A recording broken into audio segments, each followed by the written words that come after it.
ఇప్పుడు గంటలో episode review ఏం జరిగిందో తెలుసుకుందాం. దానికన్నా ముందుగా మీరు మన ఛానల్ లైక్ చేసి సబ్స్క్రైబ్ చేసుకోండి. మీనా కోసం మీనా వాళ్ళమ్మ ప్రసాదాల కోసం పొయ్యి వెలిగించడానికి ఎదురు చూస్తూ ఉంటుంది. అప్పుడు శివ ఇలా అంటూ ఉంటాడు, ఆ మనిషే రానిచ్చి ఉండడు అని అనగానే, ఏ మనిషిరా అని మీనా వాళ్ళమ్మ అంటూ ఉంటుంది. ఆ మనిషి ఏంట్రా, ఆ మనిషి నీకేమీ అవడా అని అడుగుతూ ఉంటే మీనా వాళ్ళమ్మ, నాకేం అవ్వడు అని అంటూ ఉంటాడు శివ. నీ చెయ్యి విరిగినప్పుడు మొక్కు ఇప్పుడు తీర్చుకుంటున్నాను, మళ్ళీ ఇంకో మొక్కు తీర్చుకోను అంటుంది మీనా వాళ్ళమ్మ. ఈసారి కాలో చెయ్యో విరక్కొట్టించుకోకు, విరక్కొడితే చూస్తూ ఊరుకుంటారు మరి అని అంటూ ఉంటాడు శివ. ఊరుకోరా ఏంటి నువ్వు కూడా అని శివని సుమతి అంటూ ఉంటుంది. అప్పుడు మీనా వాళ్ళమ్మ, నువ్వు అక్కకు ఫోన్ చేయి అని అంటూ ఉంటుంది. మీనాకి కాల్ చేయగానే మీనా కాల్ లిఫ్ట్ చేస్తుంది. మీనా ఎక్కడున్నావే అంటుంది మీనా వాళ్ళమ్మ. ఇంకెక్కడుంటానమ్మా, వంటగదిలోనే ఉంటాను అని అనగానే, ఇంకా నువ్వు బయలుదేరలేదా? అమ్మా నేను ఖచ్చితంగా రావాలా అంటుంది మీనా. నువ్వు వచ్చి నైవేద్యాలు వండితేనే కదా అవన్నీ దేవుడి దగ్గర పెట్టేది అంటుంది. అందరికీ ప్రసాదాలు పంచాలి, మొక్కు తీర్చుకోవాలి కదమ్మా అని అంటుంది. ఏమోనమ్మా, నాకు వస్తానో రానో ఏం తెలియట్లేదు. అదేంటి అలా అంటున్నావు అనగానే, ఇంకా ఆవిడ దాకా వెళ్ళలేదు. తమ్ముడు పుట్టినరోజు కదమ్మా, మీ నాన్నే ఉంటే ఎంత బాగా జరిపించేవారు. ఇప్పుడు నువ్వు మాత్రం వాడికి ఏ లోటు చేస్తున్నావమ్మా అంటుంది మీనా. అది వదిలేసే ఇప్పుడెందుకు, మా ఆయన్నే రమ్మన్నాను కానీ రానన్నారు. అల్లుడు గారికి వాడి మీద కోపం తగ్గలేదా అని అనగానే, అది కోపం కాదమ్మా, వాడు చెడిపోతాడు అన్న బాధ. వాడికి అది అర్థం కాదు. పోనీ నువ్వైనా రామ్మా, నువ్వు వస్తేనే శివ పూజ అయిపోయే వరకు ఉంటానంటున్నాడు, లేదంటే ఉండనంటున్నాడు, ఇదిగో వాడితోనే మాట్లాడు అని ఫోన్ ఇస్తుంది శివకి. మీనా ఏంట్రా అనగానే, బయలుదేరావా అంటాడు శివ. ఏ మీ ఆయన వద్దన్నాడా? నువ్వు ఆయన గురించి మాట్లాడుకురా. సరే అయితే నీ గురించే మాట్లాడతా. నా పుట్టినరోజుకి నేను ఎవరు ఆపినా ఆగొద్దు. నువ్వు రాకపోతే నేను కూడా వెళ్ళిపోతా. ఇక నీ ఇష్టం అని కాల్ కట్ చేస్తాడు శివ. అప్పుడు మీనా వాళ్ళమ్మ, ఒరే దున్నపోతా, వాళ్ళు అలా మాట్లాడతారు, నువ్వు ఇలా మాట్లాడతావు, మధ్యలో అది నలిగిపోతుందిరా అని అంటుంది కాల్ కట్ చేయగానే.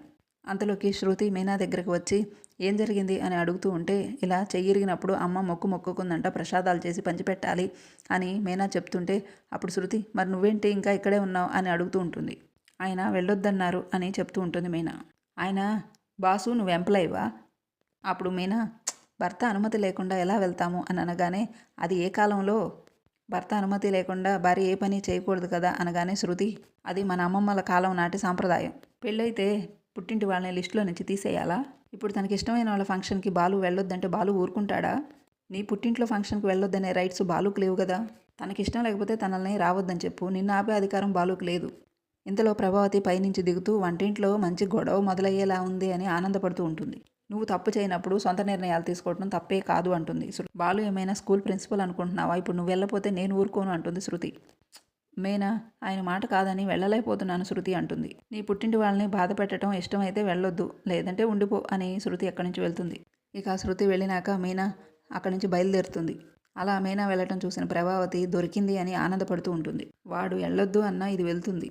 నగల విషయంలో గొడవైనప్పటి నుంచి ఎదురు చూస్తున్నాను, ఇప్పుడు నాకు మంచి భోజనం దొరికింది అని ఆనందపడుతూ ఉంటుంది. ఇక గుడి దగ్గర శివ, నేను వెళ్ళిపోతాను అయితే అని గొడవ చేస్తూ ఉంటే, ఇంతలో మీనా అక్కడ చేరుకుంటుంది. శివ ఏడుస్తూ ఉంటే, ఏంట్రా ఏమైంది అనగానే, నువ్వు రావనుకున్నాను అక్క. ఎందుకురా అలా అనగానే, నీకు ఈ మధ్య నా మీద కోపం వస్తుంది, నేనంటే ప్రేమ తగ్గిపోయింది అనగానే, అప్పుడు మీనా, రే, ఏ ఆడపిల్ల అయినా ఎంత ఐశ్వర్యవంతులు ఇంటికి వెళ్ళినా పుట్టింట్లో తోడపుట్టిన వాళ్ళని మర్చిపోదురా, వదులుకోదురా అని చెప్తూ ఉంటుంది మీనా. నువ్వెప్పుడూ సంతోషంగా ఉండాలిరా, గొప్ప స్థాయిలో ఉండాలి అని మీనా చెప్తూ ఉంటుంది. మా తమ్ముడు అని నేను గర్వంగా చెప్పుకునే స్థాయిలో నువ్వు ఉండాలి. అప్పుడు మీనా వాళ్ళ అమ్మ ఇలా అంటూ ఉంటుంది, మన బస్తీ వాళ్ళేమో ప్రసాదాలు చేయడానికి సాయం కోసం వచ్చారు, వాళ్ళంతా నిన్ను అడుగుతూ ఉంటే నీకు ఏం చెప్పాలో అర్థమే కాలేదు అనగానే శివ, ఇప్పుడు అక్క వచ్చింది కదమ్మా అంటాడు. ఇంతసేపు వాడిపోయిన పువ్వులా ఉన్నాడు, ఇప్పుడు వికసించాడు అని అంటుంది సుమతి. ఇంతలో బస్తీ వాళ్ళు, ఇక మీనా వచ్చింది కదా, ప్రసాదాలు మొదలు పెడదామా అంటారు. మీనా డల్గా ఉండటం గమనించి మీనా వాళ్ళ అమ్మ ఇలా అడుగుతూ ఉంటుంది, ఏంటి అలా డల్గా కనిపిస్తున్నావు, అల్లుడు గారు వెళ్ళమని చెప్పలేదా అనగానే, నేను అసలు ఆయనకు చెప్పలేదమ్మా అంటూ ఉంటుంది. కానీ నేను రాకపోతే మీరంతా బాధపడతారని వచ్చాను, ఏదైనా గొడవ అవుతుందేమోనే అనగానే, ముందు జరిగే పనులు చూడమ్మా, అదంతా నేను చూసుకుంటాను అంటుంది మీనా. అరే శివ, నువ్వు రారా, నీ పేరు మీద అర్చన చేపిస్తాను అని శివన్ తీసుకువెళ్తుంది మీనా. మరి నేను అని సుమతి ముగ్గురు భుజాల మీద చేతులు వేసుకొని వెళ్తూ ఉంటారు. ఇంతలో బాలు ఇంటికి చేరుకుంటాడు. మీనా అని పిలవగానే ప్రభావతి ప్రత్యక్షం అవుతుంది. మీనా అని పిలిస్తే నువ్వొచ్చావేంటి అంటాడు బాలు. నువ్వెంత గట్టిగా పిలిచినా అది రాదురా. ఏ అనగానే, తను ఇంట్లో ఉంటేనే కదా రావడానికి. ఎక్కడికి వెళ్ళింది, పూలు ఇవ్వటానికి ఏమన్నా వెళ్ళిందేమో అని ఫోన్ తీసి ఫోన్ చేస్తూ ఉంటాడు మీనాకి. మీనా ఫోన్ తీయట్లేదు. ప్రభావతి మాత్రం ఆనందంగా చూస్తూ ఉంటుంది, వీళ్ళిద్దరికి ఎప్పుడు గొడవ జరుగుతుందా అన్నట్టు. అప్పుడు ప్రభావతి, ఏమైంది బాలు, ఏమైంది? మీనా ఫోన్ తీయట్లేదు అనగానే ప్రభావతి, ఎలా తీస్తుందిరా, తన తమ్ముడు పుట్టినరోజుకు వెళ్ళింది కదా, వాళ్ళందరితో సరదాగా ఆడుతూ పాడుతూ ఉంటుంది అని చెప్తూ ఉంటుంది. అక్కడ నీ ఫోన్ ఏం పనిచేస్తుంది, నీ ఫోన్ రింగ్ అయ్యేది ఏం వినిపిస్తుంది, తనెప్పుడు ఏదో ఒకటి అనపోతే నీకు రోజు గడవదా అంటాడు బాలు. సందు దొరికితే చాలు నిందలు వేయాలని చూస్తావు. అప్పుడు ప్రభావతి, నాకు వేరే పని ఏమీ లేదనుకున్నావా, నీకు పెళ్ళాం మీద ప్రేమ ఎక్కువైతే పక్కన వాళ్ళు చెప్పేవి సాడీల్లాగే అనిపిస్తాయి. ఇప్పుడు బాలు, అమ్మ తను ఎక్కడికి వెళ్ళదు, నేను వెళ్ళొద్దని చెప్పాను అని అంటూ ఉంటాడు. తను నా మాట జవదాడదని నాకు తెలుసు అంటాడు బాలు.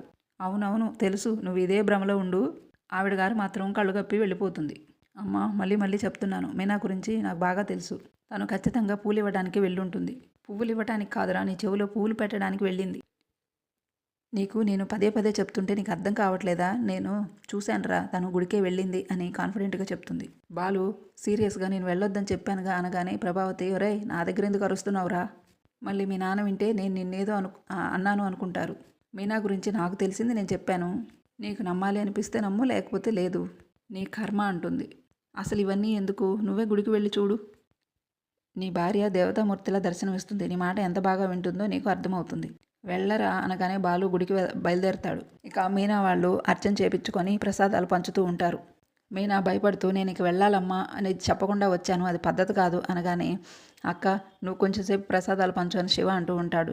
మీనా వాళ్ళ అమ్మేమో, ఇంకొంచెం సేపు ఉండమ్మా, ఇంటికి వచ్చి భోంచేసి వెళ్ళు కానీ అని అంటూ ఉంటుంది. మీనా మాత్రం డల్లుగా ఆలోచిస్తూ ఉంటుంది. ఇంతలో బాలు గుడికి చేరుకుంటాడు. మీనా ఒక్కొక్కరికి ప్రసాదాలు ఇస్తూ ఉండటంతో బాలు అక్కడికి చేరుకొని బాలు కూడా చేయి చాపుతాడు. అది చూసిన మీనా వాళ్ళ ఫ్యామిలీ అందరూ షాక్ అవుతారు. బాలు సీరియస్గా, నా పేరు బాలు అంటాడు.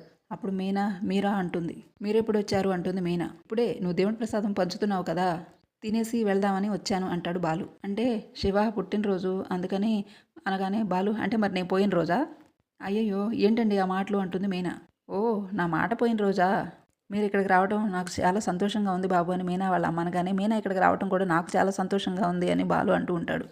అప్పుడు సుమతి, మీరు రారనుకున్నాం బావగారు, మీరు వచ్చినందుకు మాకు సంతోషంగా ఉంది అనగానే బాలు, నేను నిజానికి ప్రసాదం కోసం రాలేదు, ఒక నిజం తెలుసుకోవడానికి వచ్చాను. ఏంటి బావా అది అని సుమతి అడగగానే, నేను పెళ్లి చేసుకున్న నా భార్యకి నా మాట అంటే గౌరవమా, వాళ్ళ తమ్ముడంటే ప్రేమ, వాళ్ళ తమ్ముడే ముఖ్యమా అని తెలుసుకోవడానికి వచ్చాను అంటాడు బాలు. నేను ఎంత చేసినా మీరు ఒకటేనని, తమ్ముడంటేనే ప్రేమని తెలిసిపోయింది. పని పాట లేకుండా రౌడీలా తిరిగి తమ్ముడు మీద ఉన్న ప్రేమ కట్టుకున్న మొగుడు మీద లేకుండా పోయింది అంటాడు బాలు. నాకు చాలా సంతోషంగా ఉంది అని బాలు అంటుంటే, ఏంటండి మీరు ఏదేదో మాట్లాడుతున్నారు అని మీనా కంగారు పడుతూ ఉంటుంది. ఏంటండి అలా మాట్లాడతారు, నేను కనపడి వెళ్ళాలని వచ్చాను కానీ ఇంతసేపు ఉండాలనుకొని రాలేదండి అని చెప్తుంది. కనపడి వెళ్ళాలనే వచ్చావు కానీ నాకు కనపడే వరకు ఉన్నావు కదా, ఏంటండి ఆ మాటలు అప్పుడు అనగానే బాలు మీనా వాళ్ళమ్మ, క్షమించు బాబు, నేనే రమ్మన్నాను, అది రానన్నా, అది వెళ్తానన్నా నేనే ఉండమన్నాను అని మీనా వాళ్ళమ్మ చెప్తూ ఉంటుంది. మీనా ఏమో కంగారుగా బాలు చెయ్యి పట్టుకుంటుంది. కానీ నేను వద్దన్నా వచ్చింది కదా అని మీనా చెయ్యి విడిపించుకొని బాలు వెళ్తూ ఉంటాడు. మీనా వాళ్ళమ్మ అప్పుడు ఇలా బాధగా అంటూ ఉంటుంది. పాపిష్టి దాన్ని, నువ్వు వెళ్తానన్నా నీ బాధ అర్థం చేసుకోకుండా ఆపాను, అల్లుడు గారికి కోపం వచ్చిందనుకుంటా అంటుంది.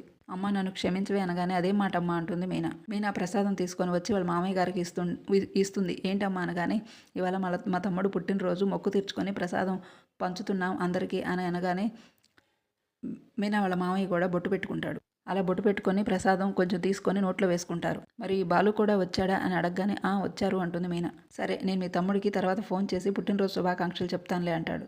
నేను అలా బయటికి వెళ్ళొస్తానమ్మా అని మీనా వాళ్ళ మామయ్య బయలుదేరతారు. ఇక ప్రభావతి అక్కడికి రాగానే, అత్తయ్య ప్రసాదం తీసుకోండి అనగానే, ఏంటే మేము మరీ అంత తిండికి గతిలేని వాళ్ళలా కనిపిస్తున్నామా, ఇది పెడుతున్నావు అనగానే, ఇది దేవుడి ప్రసాదం అత్తయ్య, అలా అనకూడదు అనగానే, మీరు ఇచ్చింది ఏదైనా సరే నాకు విషంతో సమానం అంటుంది ప్రభావతి. నువ్వు దేవుడి ప్రసాదం ఇచ్చినా సరే నాకేం తెలుసు మీరు అందులో ఏం కలిపారో అని వెతకారంగా మాట్లాడుతూ ఉంటుంది. మీ ఇంట్లో వచ్చింది ఏదైనా సరే నేను ముట్టుకోను అంటుంది. నేను తినను తాగను వెళ్ళు అని అంటుంది. మేనాకి అక్కడి నుంచి వెళ్ళిపోతూ ఉంటే ప్రభావతి, ఇందాక ఏంటి ఆయనతో చెప్తున్నావు, బాలుగాడు గుడికొచ్చాడని, అక్కడ ఏం జరిగిందో చెప్పలేదే అని నవ్వుకుంటూ అడుగుతూ ఉంటుంది. అక్కడ ఏం జరుగుంటుందో నాకు బాగా తెలుసు అంటుంది.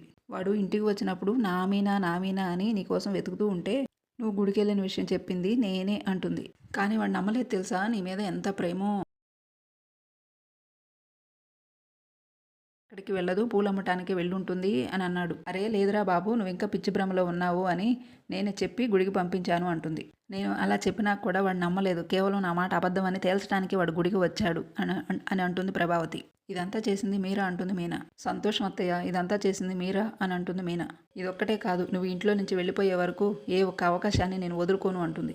లెక్క పెట్టుకో, రోజులు లెక్క పెట్టుకో, ఇంట్లో నుంచి నువ్వు తొందరగానే వెళ్ళిపోబోతున్నావు అంటుంది. శృతి బయట నుంచి రాగానే హాయ్ మీనా అంటుంది. ఏంటి గుడికెళ్ళొచ్చావు అనగానే మీనా ప్రసాదం పెడుతూ ఉంటుంది శృతికి. వెళ్ళొచ్చాను అని మీనా చెప్పగానే బాగా జరిగిందా అని శృతి అడుగుతూ ఉంటుంది. ఇక శృతి ప్రసాదం తీసుకుంటుంది. బాలు వద్దన్నాడన్నావు కదా, తర్వాత నీతో మాట్లాడా అని శృతి అడుగుతుంది. ఆయన గుడికి కూడా వచ్చారు అంటుంది మీనా.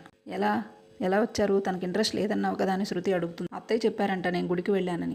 అత్తయ్య చెప్పారంట, అందుకే అక్కడికి వచ్చాడు అనగానే శృతి ఏమైనా అన్నాడా అని అంటుంది. పోన్లే, నిన్ను అర్థం చేసుకోవడానికి ట్రై చేస్తున్నాడేమో అంటుంది శృతి. ఏమీ అనలేదు, ప్రాబ్లం ఏం లేదంటే హ్యాపీయే అని అంటుంది. సరే అని అక్కడి నుంచి శృతి బయలుదేరుతుంది. ఇక చీకటి పడుతుంది. మీనా బాలు కోసం ఎదురు చూస్తూ ఉంటుంది. అప్పుడే బాలు చేరుకుంటాడు ఇంటికి. బాలు ఇంటికి తాగి తూలుతూ వస్తాడు. బాలు పడిపోతుంటే మీనా పట్టుకుంటే అవసరం లేదు, భార్య భర్తను అర్థం చేసుకుంటుంది అనుకున్నాను, కానీ బారు అర్థం చేసుకుంటుంది. బాధల్లో ఉన్న కష్టాల్లో ఉన్న ప్రేమగా తన టేబుల్ దగ్గర తీసుకువెళ్ళి కూర్చోబెట్టుకొని ఓదారుస్తుంది అని బాలు చెప్తూ ఉంటాడు. మీరు తాగొచ్చారా అనగానే ఊగుతూ వస్తుంటే అర్థం కావట్లేదు అంటాడు బాలు. మీరు మందు మానేశారు అనుకున్నాను, మళ్ళీ మొదలు పెట్టారా? అప్పుడు మానేయాలనిపించింది మానేశాను, ఇప్పుడు తాగాలనిపించింది తాగాను, నీకేంటంట అనగానే మీరు ఇలా తాగితే ఒక భార్యగా నాకు ఎలా ఉంటుంది అని మీనా అడుగుతూ ఉంటుంది. భార్య అంటే భర్త మాట పట్టించుకొని తన మాటే అనుసరించాలి. ఈ చెవితో ఉన్న మాటలు ఆ చెవితో వదిలేసేది భార్య కాదు. భర్త గౌరవాన్ని పుట్టింట్లో పోగొట్టేది కాదు అంటాడు బాలు. మీరు ఎందుకు ఇలా మాట్లాడుతున్నారో నాకు అర్థమవుతుంది. మీరు వద్దన్నా కానీ నేను వెళ్ళినందుకే కదా. కానీ ఎందుకు వెళ్ళానో అర్థం చేసుకోవడానికి మీరు ప్రయత్నించండి అంటుంది మీనా. బాలు వద్దమ్మా అని దండం పెడుతూ నేను అర్థం చేసుకునేంత గొప్ప మనసు నాకు లేదు అని అంటూ ఉంటాడు. అయినా ఇవన్నీ నాకెందుకు చెప్తున్నావు, నేను నీకేమవుతానని చెప్తున్నావు? బాలు అలా అనగానే మీనా షాక్ అయిపోయి చూస్తూ ఉంటుంది. ఈరోజు ఎపిసోడ్ రివ్యూ ఇది జరిగింది. రేపు ఎపిసోడ్ రివ్యూ కోసం మన ఛానల్ తప్పకుండా లైక్ చేసి సబ్స్క్రైబ్ చేసుకోండి.